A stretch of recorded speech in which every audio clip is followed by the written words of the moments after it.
तो आप लोग वीडियो देखते हैं लेकिन सब्सक्राइब नहीं करते हैं, तो ज़रूर एक रिक्वेस्ट है, वीडियो देखते हैं उसके बाद एक लाइक भी दीजिए अगर अच्छा लगा तो, और सब्सक्राइब भी ज़रूर कीजिए, ठीक है। तो hello engineers, welcome back to my channel learner and informer, this is Pronoy. तो आज क्या करेंगे, आज करेंगे जो इलेक्ट्रिकल सीरीज क्वेश्चन सीरीज चल रहा है उसका पार्ट 18, ठीक है। तो पार्ट 20 होने के बाद 20 पार्ट मतलब 20 वीडियो ऑलरेडी अपलोड होने के बाद हम कुछ अलग से प्लान कर रहे हैं एनएचपीसी जेई के लिए और पीजीसीएल के लिए। तो उसके लिए आप लोग ज़रूर इंतज़ार कीजिए। और ये जितना भी वीडियो था अभी तक अगर आप लोग नहीं देखे तो EMCQ जो प्लेलिस्ट है वहाँ पर जाकर आप लोग चेक कीजिए, मिल जाएगा सारा वीडियो। ये आज लेके 18 वीडियो और उससे पहले जो 7 वीडियो ऑलरेडी है एक ही प्लेलिस्ट में है। आप लोग किसी भी एग्जाम के लिए देख सकते हैं, बहुत ज़्यादा हेल्पफुल होगा, यूपीपीसीएल जेई हो कोई भी एग्जाम हो, ठीक है। तो चलिए, अगर अभी तक ये चैनल को सब्सक्राइब नहीं किए तो जरूर आप लोग चैनल को सब्सक्राइब कर लीजिए, नोटिफिकेशन बेल को ऑन कर लीजिए, दोस्तों के साथ शेयर कर लीजिए। ओके, तो चलिए लेट ना करके आज का वीडियो स्टार्ट करते हैं।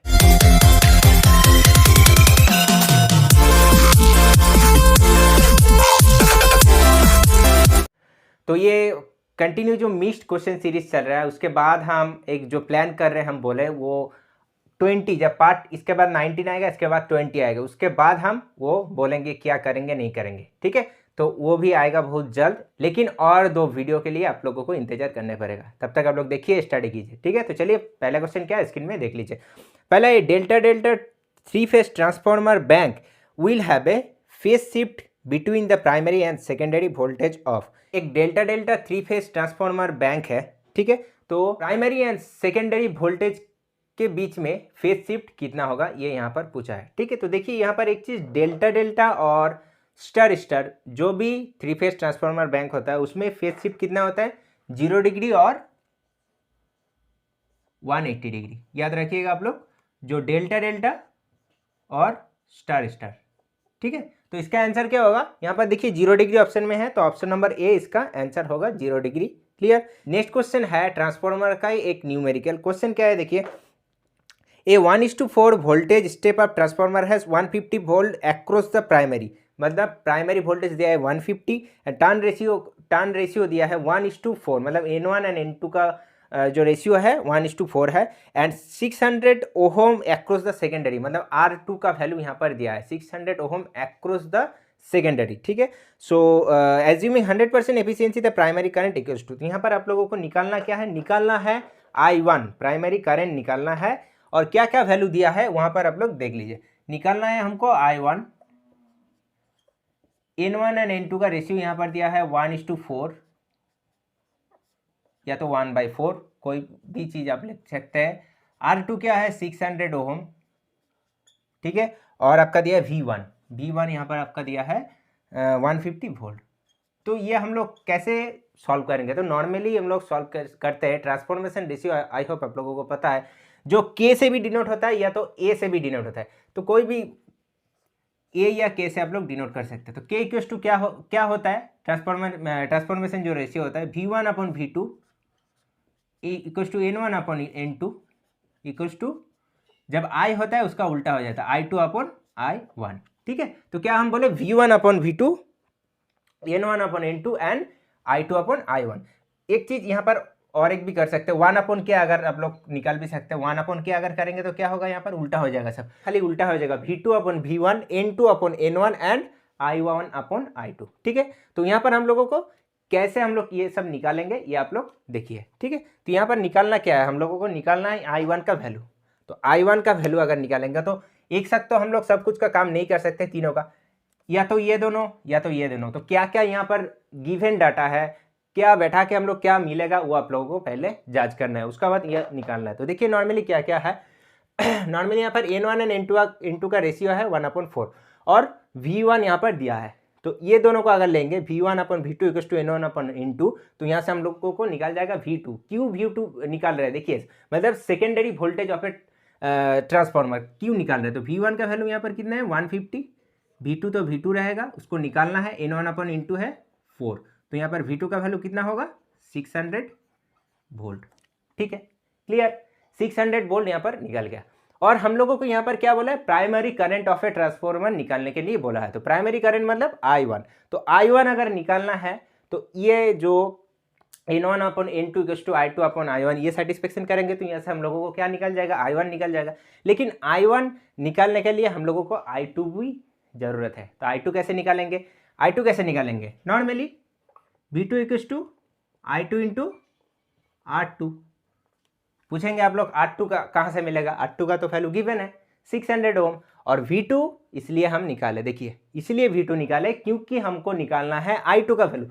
जब तक हम I2 का वैल्यू नहीं निकाल पाएंगे तब तक I1 कैसे निकलेगा। और N1 अपॉन N2 का तो रेशियो दिया है, बस ये जो ट्रांसफार्मर का न्यूमेरिकल आता है ऐसे आता है, ये जो एक पैटर्न है इसमें आता है, और आपका जो वोल्टेज रेगुलेशन है वो पैटर्न से भी आता है। तो बहुत ज़्यादा टफ न्यूमेरिकल जेई में नहीं देता है, किसी भी एग्जाम देख लीजिए, SSC जेई मान लीजिए, कोई भी एग्जाम देख लीजिए, PGCIL ऐसे ही एग्जाम देता है, खाली क्या करता है थोड़ा घुमा के दे देता है। देखिए यहाँ पर क्वेश्चन में बोला था 100% एफिशिएंसी, ठीक है, यहाँ पर उतना ज़्यादा काम में नहीं आएगा। तो देखिए क्या होगा, V2 का वैल्यू है 600, I2 निकालना है, R2 क्या है आपका, R2 है हाँ V2 भी 600, R2 भी 600, तो 600 अपन 600 इक्वल्स टू 1, मतलब I2 का वैल्यू हमको क्या निकाल के आया, I2 का वैल्यू आया 1, ठीक है। तो ये यहाँ पर अगर हम लोग बैठा देंगे क्या होगा, N1 अपॉन N2 है 1/4 इक्वल्स टू I2 का वैल्यू है 1, I1 का वैल्यू क्या होगा, I1 का वैल्यू भी आपका होगा 4 एम्पियर। तो primary current of a transformer क्या होगा, I1 इक्वल्स टू 4 एम्पियर। तो कौन सा ऑप्शन है देख लीजिए आप लोग, ऑप्शन नंबर है यहाँ पर, ऑप्शन नंबर सी इसका आंसर हो जाएगा। तो देखिए कितना इजीली, खाली ये आपको याद रखना है, ट्रांसफॉर्मर रेशियो, ट्रांसफॉर्मेशन जो रेशियो है वो क्या क्या होता है नहीं होता है, ठीक है। एक बार आप लोग याद रखिए V1 N1 जितना भी होता है वो मतलब प्राइमरी अपन सेकेंडरी, प्राइमरी अपन सेकेंडरी, लेकिन करंट में क्या हो जाता है, उल्टा हो जाता है, सेकेंडरी अपन प्राइमरी। क्लियर। तो चलिए नेक्स्ट क्वेश्चन में मूव करते हैं। नेक्स्ट क्वेश्चन क्या है, नेक्स्ट क्वेश्चन देख लीजिए। नेक्स्ट क्वेश्चन है unit of electrical energy is, ये इतना भी इजी क्वेश्चन जेई में आता है, इसीलिए हम कराते हैं, ऐसे झूठ मूठ का नहीं लाते हैं, ठीक है। तो यूनिट ऑफ इलेक्ट्रिकल एनर्जी क्या होगा, एनर्जी इक्वल्स टू क्या पता है आप लोगों को, equals to P into T, power into time, energy equals to P into T. तो पावर आपका वाट होता है into hour, watt into hour, या तो यहाँ पर देखिए वाट आवर नहीं किलो वाट आवर है, तो ऐसा कोई दिक्कत नहीं है, तो किलो वाट आवर इसका आंसर हो जाएगा, ऑप्शन नंबर सी। तो आप लोग अगर फॉर्मूला याद रखिएगा तो डायमेंशन जो निकालने के लिए देता है, फिर ये जो इलेक्ट्रिकल एनर्जी जैसे हम बोले यूनिट निकालने के लिए देता है, इजीली हो जाएगा। देखिए क्योंकि जैसे हम लोग क्लास 9 में किए थे या 10 में, force equals to m into a, तो कितना इजीली फोर्स का अगर आपका फॉर्मूला पता रहेगा, मास इंटू एक्सीलरेशन, तो इजीली आप फोर्स का क्या यूनिट निकाल सकते हैं। तो इस सेम चीज़ है ये जो यूनिट निकालने का तरीका। और एक चीज़ होता है, आप लोग एक काम कर सकते हैं, देखते देखते रिवीजन करते करते याद हो जाता है, तो ये जो ई का मतलब एनर्जी का यूनिट निकालने के लिए कोई ज़रूरत नहीं पड़ता है, आप लोग डायरेक्टली याद जब हो जाता है kilo watt hour according to option आप लोग मार दीजिएगा। तो चलिए मूव करते हैं नेक्स्ट क्वेश्चन में। नेक्स्ट क्वेश्चन है a circuit consist of 4 resistor 5 ohm 10 ohm 20 ohm 30 ohm connected in parallel, ठीक है।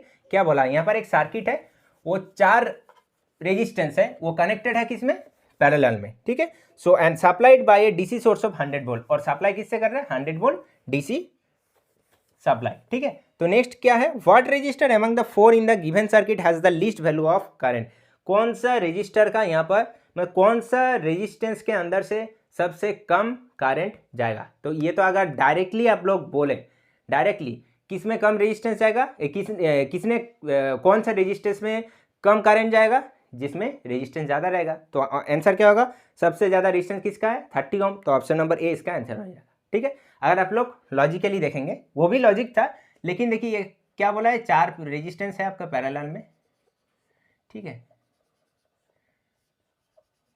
4 रेजिस्टेंस है आपका पैरेलल में, और ये कनेक्टेड है 100 वोल्ट डीसी सप्लाई से, ऐसे 100 वोल्ट डीसी, 5 10 20 और 5 10 20 और 30। तो यहाँ से यहाँ तक आने के बाद, ये जो नोड है यहाँ तक आने के बाद सब में करंट डिवाइड हो जाएगा, ठीक है। तो यहाँ पर पूछा है किस में करंट आपका कम होगा, तो ऑब्वियसली जो अकॉर्डिंग टू ओहम लॉ उसके अकॉर्डिंग कहाँ पर इसमें सबसे ज़्यादा कम करंट होगा, आप लोग निकाल के भी देख सकते हैं। और एक चीज़ यहाँ पर देख लीजिए, जो पैरेलल सर्किट और सीरीज सर्किट जब बेसिक हम लोग पढ़ते तो पैरेलल सर्किट में क्या होता है, कंडीशन क्या होता है, वोल्टेज आपका इक्वल रहता है और करंट आपका डिफरेंट रहता है, करंट आपका डिफरेंट। और सीरीज में क्या होता है आपका, वोल्टेज आपका डिफरेंट होता है और करंट आपका सेम होता है। ठीक है, तो रेजिस्टर का काम क्या है, रेजिस्टर का काम ऐसा है कि वो जितना भी जो करंट आएगा उसको अपोज करना। तो कौन सा रेजिस्टेंस इसमें से सबसे ज़्यादा करंट अपोज करेगा, ऑब्वियसली जिसका रेजिस्टेंस का वैल्यू ज़्यादा है। तो ऑप्शन नंबर ए इसका आंसर हो जाएगा। ठीक है, ये सब जो ड्रॉ किया उसका कोई ज़रूरत नहीं था, जब आप लोग प्रैक्टिस हो जाएगा तो डायरेक्टली ये देख के आप लोग आंसर कर सकते हैं। ठीक है, नेक्स्ट क्वेश्चन में मूव करते हैं। नेक्स्ट क्वेश्चन है, which of the following is not the element of hydro electric power plant. तो हाइड्रो इलेक्ट्रिक पावर प्लांट जो होता है उसमें ये जो 4 ऑप्शन है इसमें से कौन सा एलिमेंट नहीं है। तो देखिए क्या है, catchment area, dam, draft tube and condenser. तो ऐसे आप लोगों को पता चलेगा कंडेंसर केस किसका होता है, कंडेंसर होता है आपका थर्मल पावर प्लांट का। बाकी जितना भी रहता है कैचमेंट एरिया, ड्राफ्ट ट्यूब या तो आपका डैम, सब आपका है हाइड्रो इलेक्ट्रिक पावर प्लांट का। तो इसका आंसर क्या होगा, कंडेंसर, ऑप्शन नंबर डी।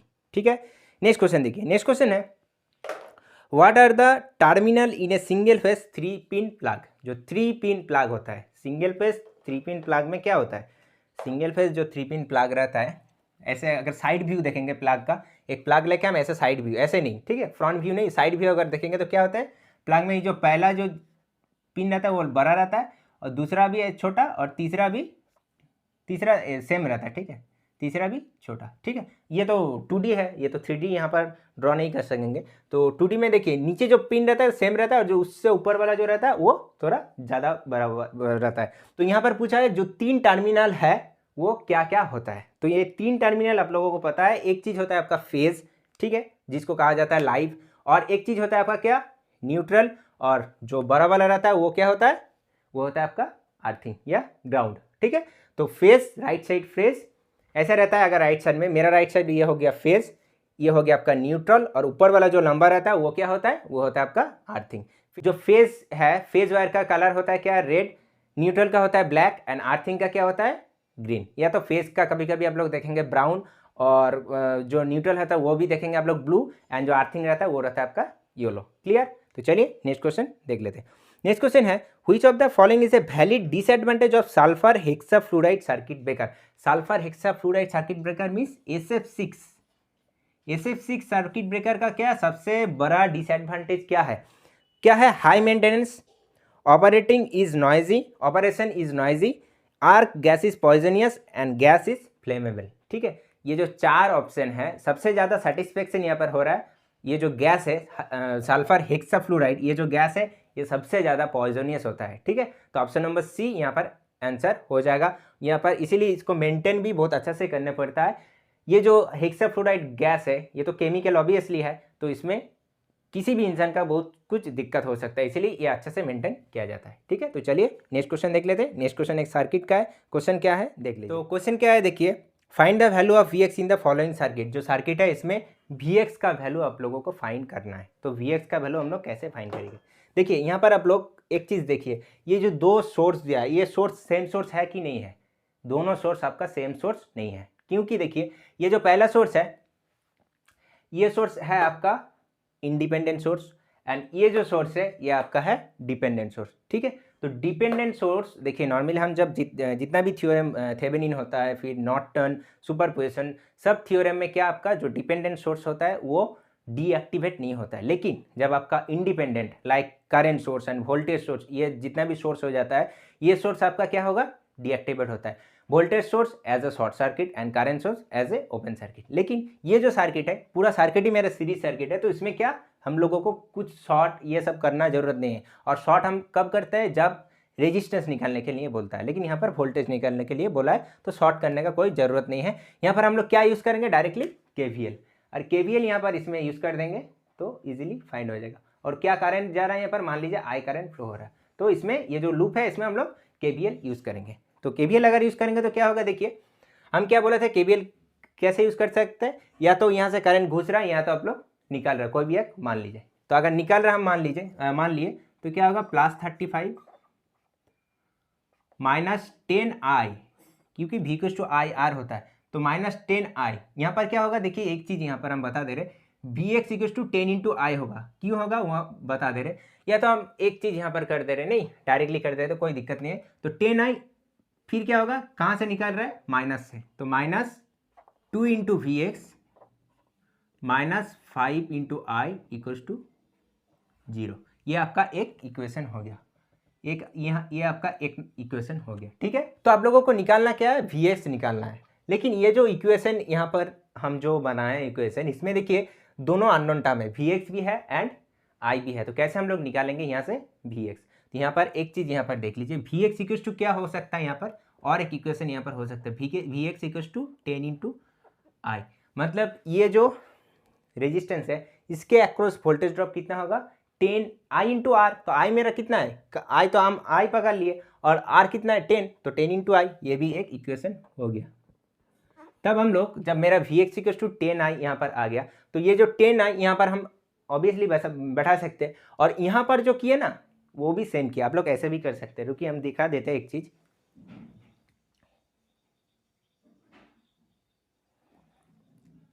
क्या हम बोले यहाँ पर 10 आई हम जो लिखे हैं, अगर आप लोग नॉर्मली देखेंगे तो यहाँ पर हम ये भी लिख सकते हैं 35 माइनस क्या होगा यहाँ पर वी एक्स, समझ में आया। तो वी एक्स का जाएगा हम लोग क्या बैठाएंगे 10 आई, बस नेक्स्ट में क्या करेंगे 35 minus 10 I minus 2 into 10 I, sorry 2 into 10 I,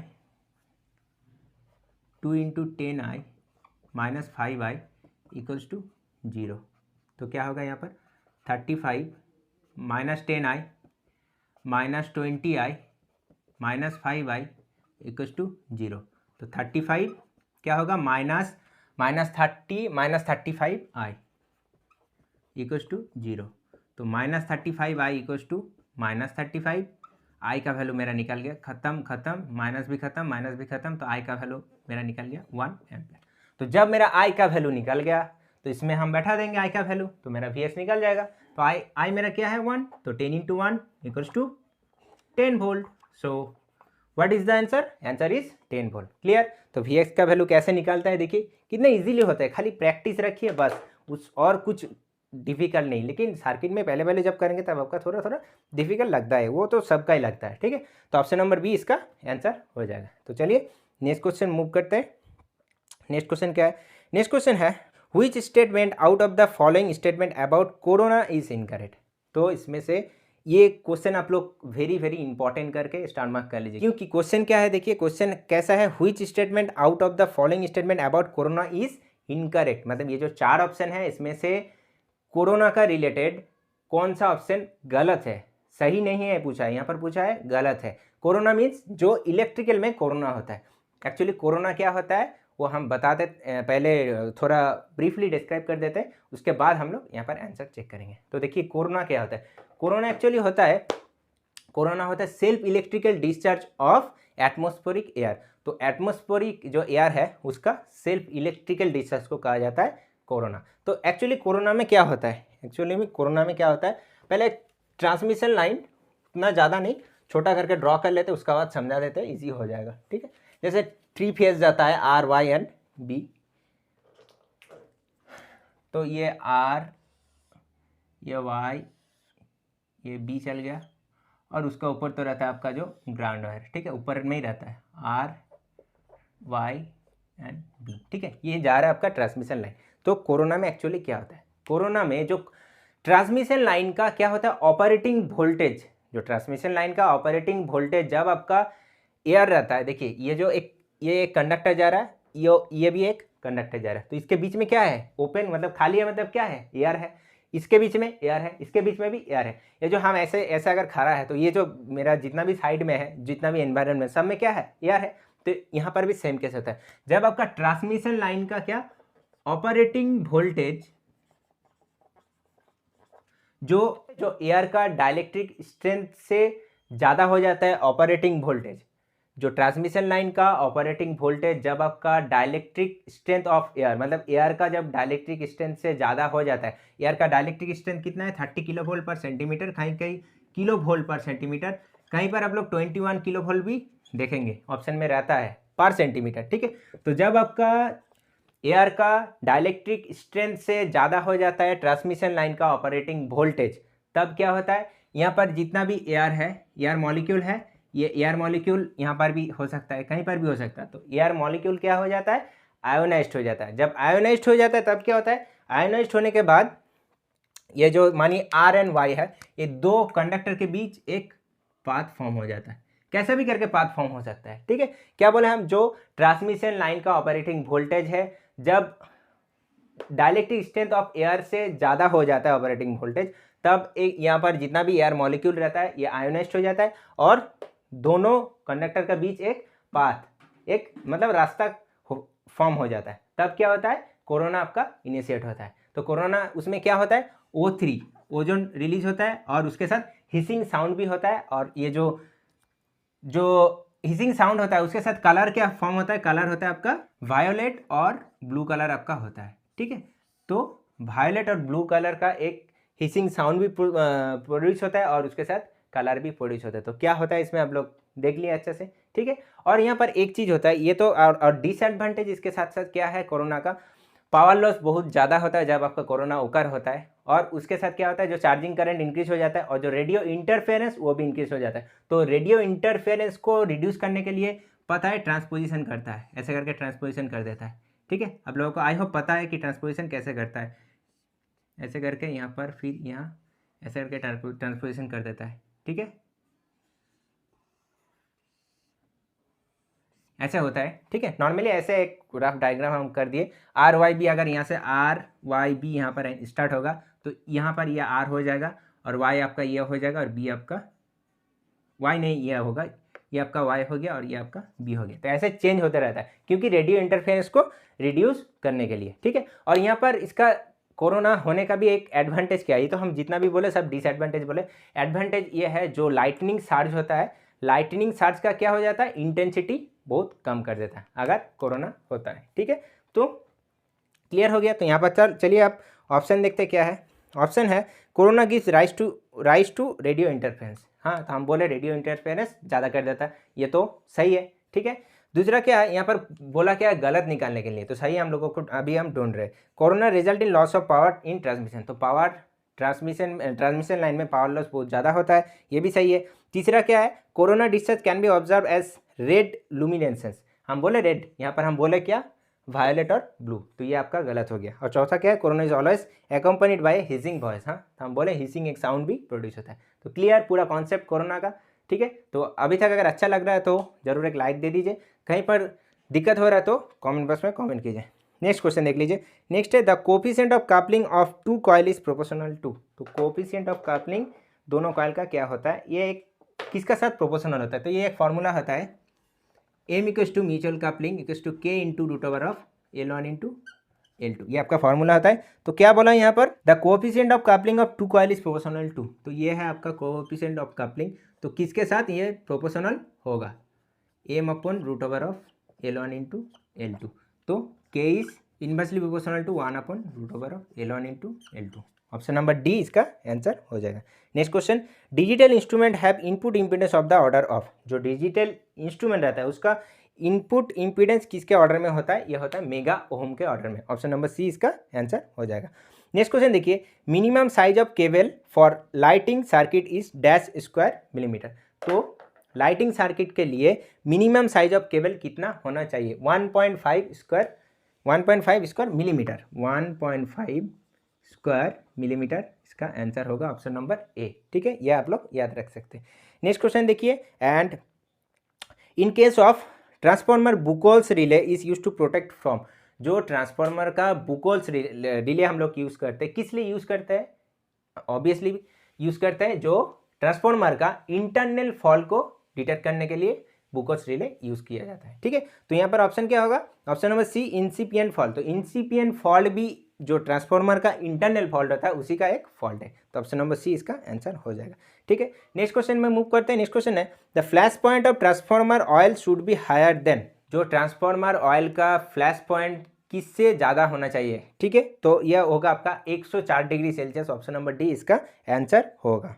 next and final question देखिए। नेक्स्ट क्वेश्चन है द इंसुलेटर यूज्ड इन गाई केबल्स आर, तो गाई केबल्स में कौन सा इंसुलेटर यूज़ किया जाता है, तो गाई केबल्स में यूज़ किया जाता है stay insulator, option number D इसका आंसर हो जाएगा, ठीक है।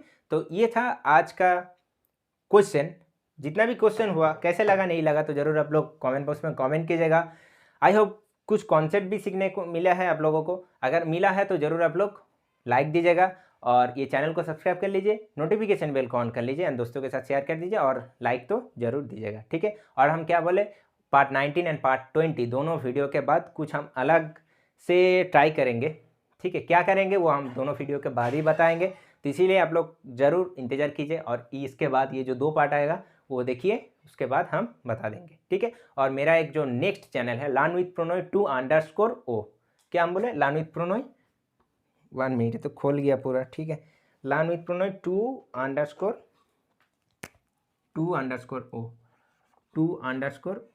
ठीक है। ये चैनल आप लोग जाके विजिट करिए। कहाँ से मिलेगा, सर्च भी कर सकते हैं या तो आप लोग डिस्क्रिप्शन बॉक्स में लिंक है वहाँ से मिल जाएगा। और वहाँ पर मैथ हम स्टार्ट कर दिए, सिंप्लीफिकेशन किसके लिए, एसएससी फेज 9 और ग्रुप डी के लिए। आने वाला टाइम में ग्रुप डी बहुत जल्द आने वाला है, दोनों के लिए हम स्टार्ट कर दिए। तो आप लोग जरूर जाइए, जाके सब्सक्राइब कर लीजिए और फॉलो कीजिए, ठीक है।